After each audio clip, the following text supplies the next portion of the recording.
जिसके मुंह में दांत नहीं, पेट में आंत नहीं है, वो जा रहा है पगड़ी बांध करके, गाता हुआ होश में नहीं है क्योंकि ले लिया है भरपूर। कहता है अरे लगता है कि आज सारे संसार की शादी, आज मेरे प्यार की शादी। पोता देखता है, कहता बुढ़ऊ बाबा बुढ़ापे में सठियाए गए हो। अरे दूल्हा एक ही है और तुम गा रहे हो पूरे संसार की शादी है, ले जाओ तुम ही करोगे ना, मैं तो चला। बड़ा बड़ा ये तो गाना है, गाना बज रहा है, ठुमके लगाने में क्या जाता है। बूढ़ा बुढ़िया ठुमका लगा रहा है, बहन के साथ भाई नाच रहा है। मुझे एक घटना याद आती है, मैं कह दूं, देखो संस्कार कहाँ से विलुप्त हो रहे हैं। वैसे समय तो आप लोग बार बार घड़ी भी कोई लोग देख रहे हैं और मैं देखो कोई उठने का नाम भी नहीं ले रहा। इधर भ्राता जी कह रहे हैं समय ज्यादा हो रहा है। मैंने कहा कोई बात नहीं, 2-4 उठ जाएंगे, हम भी उठ जाएंगे, उठना तो है ही है। कहाँ कि एक जगह विवाह हो रहा था, जो आज के आधुनिकता की बात कर रहे हैं, हम तो जाते रहते हैं विवाह संस्कार कराने। मंच पे क्या होता है जी, क्या होता है, एक तरफ बेटिया पक्ष का लोग खड़ा होता है और एक तरफ बेटे पक्ष का लोग खड़ा होता है। दोनों के हाथों में क्या होता है जी, माला होता है। कैमरे जैसे देखो यहाँ भी लगे हैं, यहाँ तो 2 ही है, वहां जितने आते सब लेके खड़े जाते हैं सामने। और बेटी चाहे अमीर की हो चाहे गरीब की हो, कहाँ से आती है जी, सीधे पार्लर से आती है। भाई बाप किसान है पर 20 लाख रुपए दे करके 20,000 का डेकोरेशन पहले कराया बेटी का, है ना जी। वही असली वाला और नकली वाला देख लेना, असली वाले पे भरोसा नहीं है, नकली चाहिए। बेटा भी आता है, दूल्हा भी वहीं से आ रहा है, टेंट पेंट करके, लिपस्टिक लगा के एकदम लाली होठ पे, है ना जी। और पूरा शेरवानी सूट सफारी, गर्मी हो या कुछ भी हो, टाई नहीं कस के आएगा। गर्मी पड़ता रहे पर सूट कोट पैंट जरूर पहनेगा। मैंने कहा इतनी बुरी अवस्था में विवाह करने चला, उसको कहाँ ध्यान होगा भैया। कूलर सूलर लगा करके किसी तरह मंच बनाया। लेकिन याद रखना, आप देखो देवियों, ये परंपराओं को तोड़ने का प्रयास करो। मैं तो जानती हूँ कि टूटने वाला नहीं, और भी बढ़ रहा है, भयानक रूप से बढ़ रहा है। जैसे लोग जब शरीर से प्राण निकल जाता है तो 4 लोग उठाते ना कंधे पर। आज के डेट में जब विवाह होता है तो लड़की के पीछे 4 लोग होते हैं कि नहीं जी। और कोई उसके कपड़े को उठाता है और कोई ऊपर से, वो बेचारी एकदम धैर्य पूर्वक ना हंसती है, ना बोलती है, ना हिलती है, ना डुलती है, सीधे जा रही है। क्यों? क्योंकि जो रुपया खर्चा किया है अपने ऊपर पार्लर में, पार्लर वाले ने बोला है भाई देखो जितना पैसा था उसके हिसाब से हमने डेकोरेट कर दिया है। ज्यादा हिली, ज्यादा डुली तो ये मेकअप खराब भी हो सकता है, इसकी कोई गारंटी नहीं है। और बेचारी हंसती नहीं है, बोलती, ऐसा लगता है कि अब इसका फांसी होने वाला है। 4 लोग उठा करके कहाँ ले जाते हैं जी, मंच पे ले जाते हैं। मंच पर एक तरफ फूल माला लेके खड़ी हो जाती है, एक तरफ दूल्हा वाला, बेटा वाला थोड़ा सा सीना चौड़ा करके खड़ा होता है, बाप पगड़ी बांध के, और बेटी वाला खड़ा तो होता है लेकिन थोड़ा झुका रहता है। पर याद रखना, कमाल तो जब होता है जब कैमरे लगे होते हैं तो माला देखिएगा आप डालना रहता है इधर और फोटो इधर होता है कि नहीं जी।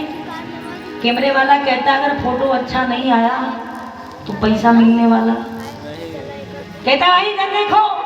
दोस्त लोग कहते हैं इधर देखो, कभी इधर देखता है कभी उधर देखता है, फोटो अच्छी आनी चाहिए, पैसा खत्म हुआ है, इतना खर्चा हुआ है।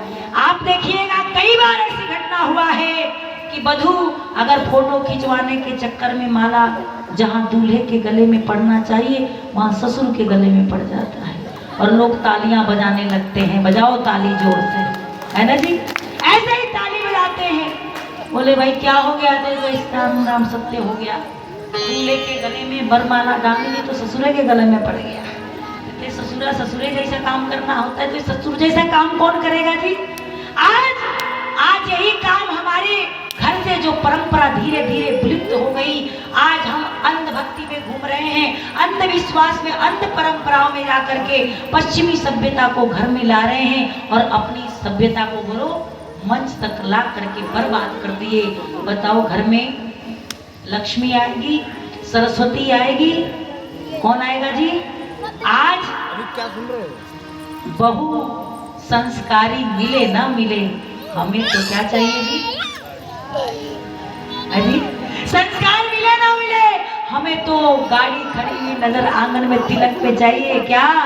हमें चाहिए कार। क्या चाहिए जी? अच्छा, किसको किसको कार चाहिए बताओ? मैं रिश्ता भी बहुत बढ़िया लगाती हूँ, एक नहीं दो दो को कार मिलेगा। अच्छा, कितने लोग कार वाले हैं? जरा हाथ खड़ा करो देखा जाए।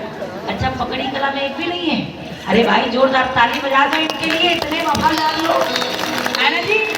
लेकिन याद रखना भाई, दिनेश जी हमारे कुशीनगर में ही रहते हैं, अगर एक भी पकड़े गए लोग तो जमानत जब्त हो जाएगी। कार नहीं चाहिए, क्या चाहिए? संस्कार चाहिए। क्या चाहिए जी? संस्कार। देखो, जब राजा जनक के घर से एक नहीं, दो नहीं, चार चार बेटियों की विदाई हो रही है, और जब विदाई हो रही है ना, कौन सा तिलक लिया था, कितना माल मिला था दशरथ को? किसी के पास हिसाब है तो बता दो। कोई तिलक नहीं, एक चवन्नी नहीं। जाने के समय जब बेटियों की विदाई होती है ना, तो जिसको रोना नहीं वो भी रोता है। पिता का कलेजा सबसे ज्यादा तड़पता है बेटी के लिए। लोग कहते हैं ना कि पिता रोता हुआ नहीं नजर आता है, पर बेटी जब विदा होती है तो सबसे ज्यादा अगर कोई रोता है तो बाप रोता है। पर उस आंसुओं को कोई देख नहीं पाता। राजा जनक जब बेटियों की विदाई हो रही है तो राजा दशरथ के पास जा करके अपनी पगड़ी उतार करके और उनके चरणों में रख दिया, रोने लगे। बनाओ मेरी माताओं, बेटियों को शिक्षा के साथ साथ अच्छे संस्कार दो। बेटियों की विदाई हो रही है, राजा जनक गए हैं, कहते हैं महाराज, मैं अपने कलेजे के टुकड़े को एक नहीं, चार चार बेटियां आपके कुल में भेज रहा हूं। मैंने अपने तरफ से सभी संस्कार अपनी बेटियों को दिया हूं। मैं जानता हूं मेरी बेटियां इतनी काबिल हैं, लाख तूफान आ जाएंगे, लाख कष्ट आ जाएंगे, पर ये अपने संस्कारों से आपके आंगन को सींचने में कोई कसर नहीं छोड़ेगी। पर मैं एक बेटी का बाप हूं और बेटी का बाप हमेशा झुका रहता है। वारे राजा दशरथ, जैसे ही गर्दन राजा जनक ने झुकाया, राजा दशरथ उनके कदम में झुक करके चरणों को पकड़ लिया। देखो, आज बेटा वाले बड़ा सीना तान के कहते हैं कि मैं बेटा वाला हूँ, लेकिन याद रखना, कभी भी देता है तो कौन देता है जी? बेटी वाला देता है कि बेटे वाला देता है? जोर से बोलो। बेटी वाला देता है तो देने वाला बड़ा होता है कि लेने वाला बड़ा होता है? जब देने वाला झुकने का काम करे तो समझ जाना ये हमारी संस्कृति है। देने वाला जब झुक जाए तो समझ जाना कि यही संस्कृति भारत की रही है। जब राजा जनक ने अपनी पकड़ी उतारना प्रारंभ किया, राजा दशरथ उनके चरणों में झुक करके रोए और कहे, वाह जनक जी, बड़े का दर्जा मेरा नहीं है, बड़े का दर्जा तो बोलो आपका है, बड़े का दर्जा तो आपका है। अरे झुकना आपको नहीं, झुकना तो मुझे चाहिए। जिन्होंने अपने जिगर के टुकड़े को, अपने फुलवाड़ी को उजाड़ करके मेरे सुनी अयोध्या को सजाने का काम किया है, इसलिए झुकना है आपको नहीं है, झुकना मुझे है। इसलिए आप बड़े हैं और मैं आपके सामने बहुत तुच्छ हूँ, छोटा हूँ। क्या मिला? अरे मिला क्यों नहीं, जब आंगन में बहुएं पहुंचती हैं, तीनों देवियां, तीनों माताएं आरती की थाल जब ले करके आती हैं, अरे गजब तो उस दिन हो जाता है। एक भरत व्यास हुए आपके बिहार के बहुत बड़े भोजपुरी सम्राट। दो पंक्तियां सुनाती हूँ, वैसे आपको समझ में आएगी कि नहीं मुझे याद आ गई तो कहती हूँ कि जो भाव था जनक का वो यही भाव था जो ये गीत में लिखा कि क्या कहते हैं माता पिता अपनी बेटियों की विदाई के समय। कोई माता पिता ये नहीं कहता कि बेटी जाना तो अपने सास का गला दबा देना, कोई माँ कहती है क्या? लेकिन जब शासन में गड़बड़ी होती है तो प्रशासन बोलो गड़बड़ होने लगता है। इसलिए सास का शासन बढ़िया होना चाहिए, है ना जी। किसी ने पूछा सास किसको कहते हैं, सास किसको कहते हैं? तो आज की एक जवान बेटी उठ करके कहती है जो सांस लेना बंद कर दे उसी को सास कहते हैं। पर अयोध्या में तो 3-3 सास, है ना जी, क्यों जी? 3-3 सास। पर मैं जो बात कह रही थी कि क्या भाव होता है विदाई के समय, वो भाव इस गीत में भोजपुरी की रचना है। 2 लाइन सुनिएगा कि कहते हैं कि बेटी ससुरा में रही है, अरे तू चाँद बनी के, बेटी ससुरा में रही है, तू चाँद बनी के, बेटी ससुरा में रही है। गाली वीडियो में बनाइए और समझने का प्रयास कीजिएगा। बेटी को ससुराल में जाना तो कैसे रहना, बेटी ससुरा में रही है, तू चाँद बनी के, बेटी ससुरा में रही है। सबकी आँखियाँ के पुतरी पराग बनी के, बेटी ससुरा में रही है, तू चाँद बनी के, बेटी ससुरा में रही है।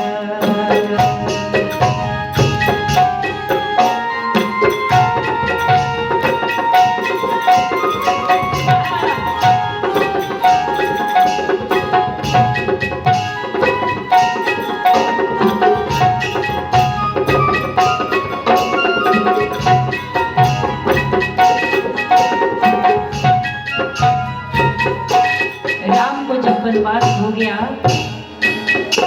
जानकी को वन नहीं मिला था, लेकिन माँ ने जो शिक्षा दिया था कि बेटी गांठ बांध लो, जो संस्कार यहाँ से लेके जा रही हो, तेरे पति के सुख में तेरा सुख होना चाहिए और तेरे पति के दुख में तेरा दुख होना चाहिए। इसलिए निकल पड़ी है विदुषी। कहा सजिया पहर जाबो फुरसत पैया, छोटहना लड़कन के बैठ के पढ़ैया।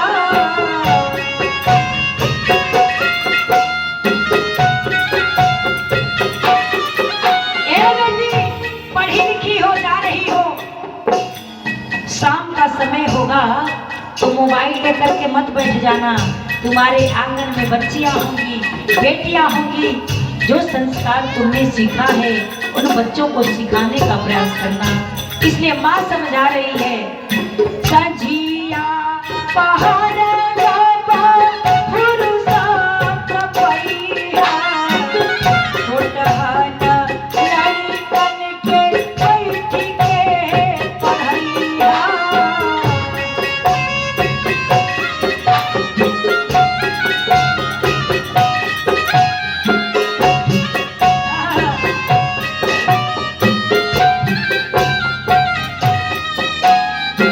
दूरी से ससुर जी के बाज जब खड़ौआ, दौरी के पानी बेहा भोरना की तनुआ, दौरी के पानी बेहा भोरना की तनुआ।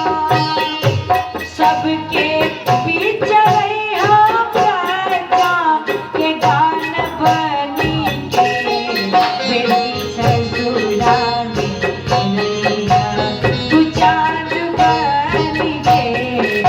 तेरी ससुरा में रैया तू चांद बन के तेरी ससुरा में।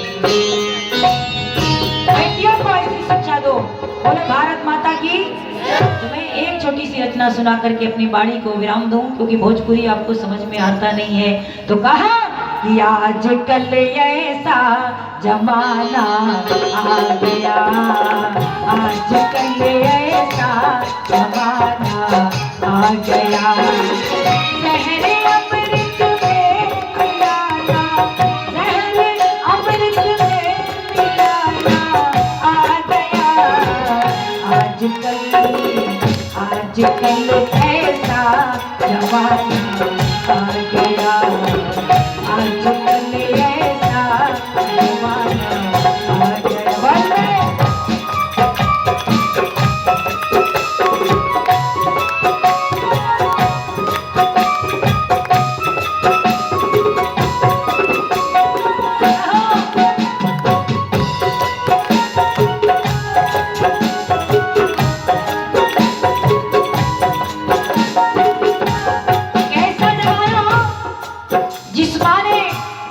अपनी कोख में पाला 9 महीने चैन की नींद नहीं कभी सोया। उस माँ के आंखों में आज आंसू आ रहा है। माँ कहते हैं माँ के ममता को जगा कर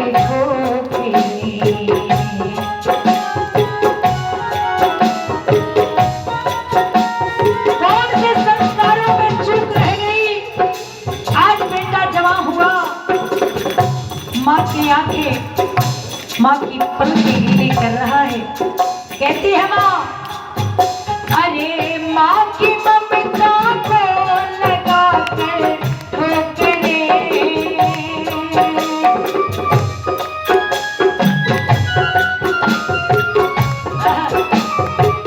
माँ की ममता को लगा कर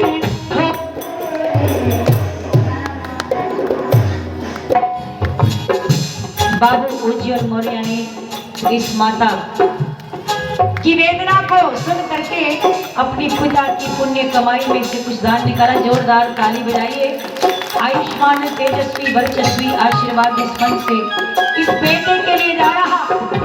कहता है माँ की ममता को लगा कर ठोकरे,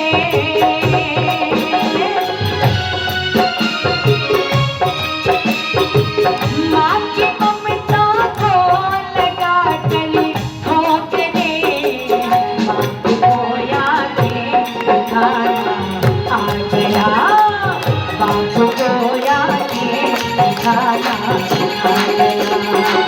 शहरे अमृत में मिलाना, शहरे अमृत में मिलाना आ गया। आजकल ऐसा जमाना आ गया, जमाना आ गया, जमाना आ गया, जमाना जमाना जमाना। हाय हाय आजकल ऐसा जमाना। ताली लगे।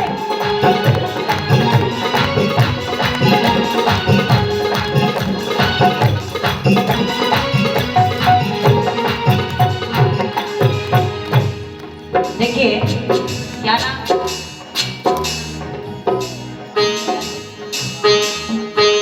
राजीव नाम से इनका नाम है। इनकी तरफ से सभी कलाकारों को आशीर्वाद के रूप में पुष्प आ रहा है। जोरदार ताली बजाइए। मैं अपनी पूरी टीम के माध्यम से इनके और इनके परिवार के लिए शुभकामना प्रस्तुत करती हूँ। कहा घर में पति पत्नी न मिलकर रह सके,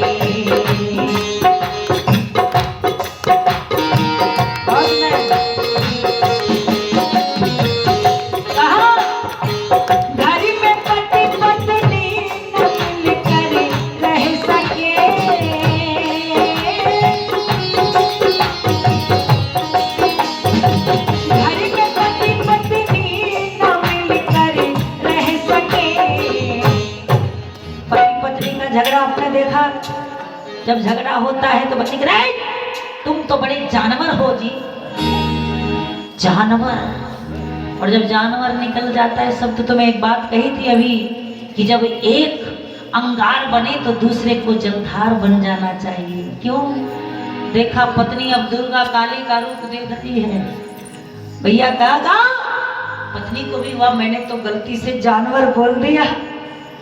पति कहता रे भाग्यवान, आज ही तो तूने अच्छी बात बोली है। क्या कहता है?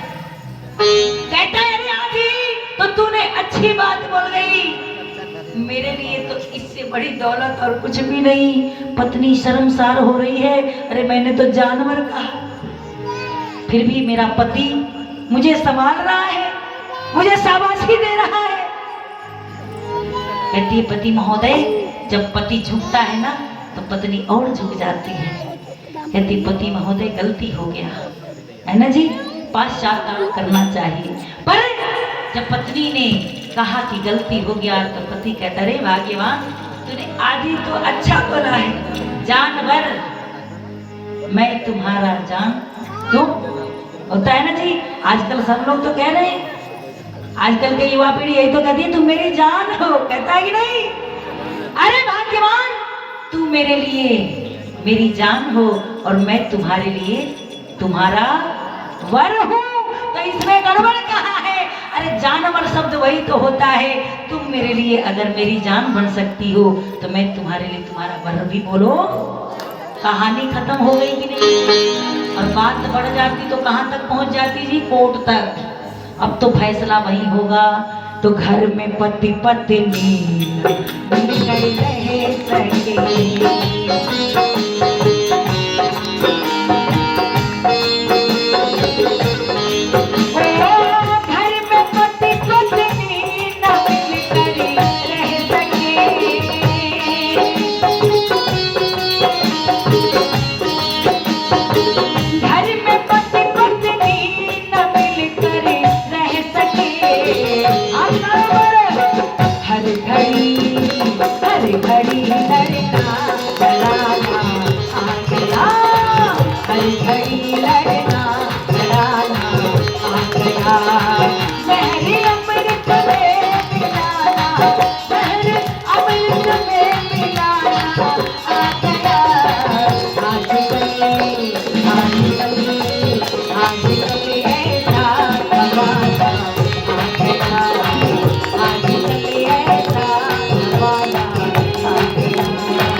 प्रॉपर्टी के लिए, छोटी सी जायदाद के लिए एक भाई दूसरे भाई को मारने तक तैयार हो जाता है। कहाँ है वो अयोध्या नगरी? कहाँ है वो आर्यावर्त देश? जिस देश में जब एक भाई वन को निकला, जितना संघर्ष, जितना त्याग, जितना तपस्या राम ने वन में नहीं किया, उससे ज्यादा तपस्या कहीं भरत राजमहल में किया है। अरे भाई को बुलाने के लिए जंगल में चल पड़ा। क्या प्रेम था भाई भाई का, वहां से सीखिए। केवल कीर्तन करने से राम राम नहीं हो जाता। भाई भाई का क्या वात्सल्य था, वो राम और भरत से सीख लेना। राम जब वन में गए, वन देवी के सामने प्रार्थना किया। वन देवी ने कहा कि मांगिए, क्या आदेश है, क्या मांगना चाहते हैं? पता है राम ने वन देवी से एक निवेदन किया। समझाने के लिए बात कही जाती है। देखो राम कहते हैं वन देवी से कि हे वन देवी, अगर आप मुझसे कुछ चाहती हैं कि मैं आपसे कुछ उम्मीद करूं, तो एक ही निवेदन ये राम कहता है कि मैं जिस पथ से आ रहा था, जिस रास्ते से आ रहा था, उस रास्ते के कांटों को हटा देना। क्या कहते हैं? मैं जिस रास्ते से आ रहा था उस रास्ते के बोलो कांटों को हटा देना। पर बंदेवी ने कहा कि कांटे तो मैं हटा दूं, पर बंदेवी हमें ही बैठे थे आप तो आ चुके, कहती है कि आप तो आ चुके हैं, तो ये कांटे हटाऊं ना हटाऊं क्या फर्क पड़ता है? राम कहते हैं कि बहुत बड़ा फर्क पड़ता है। मैं जानता हूं मेरे आने के बाद जब मेरा भाई भरत सुनेगा तो उसको रहा नहीं जाएगा।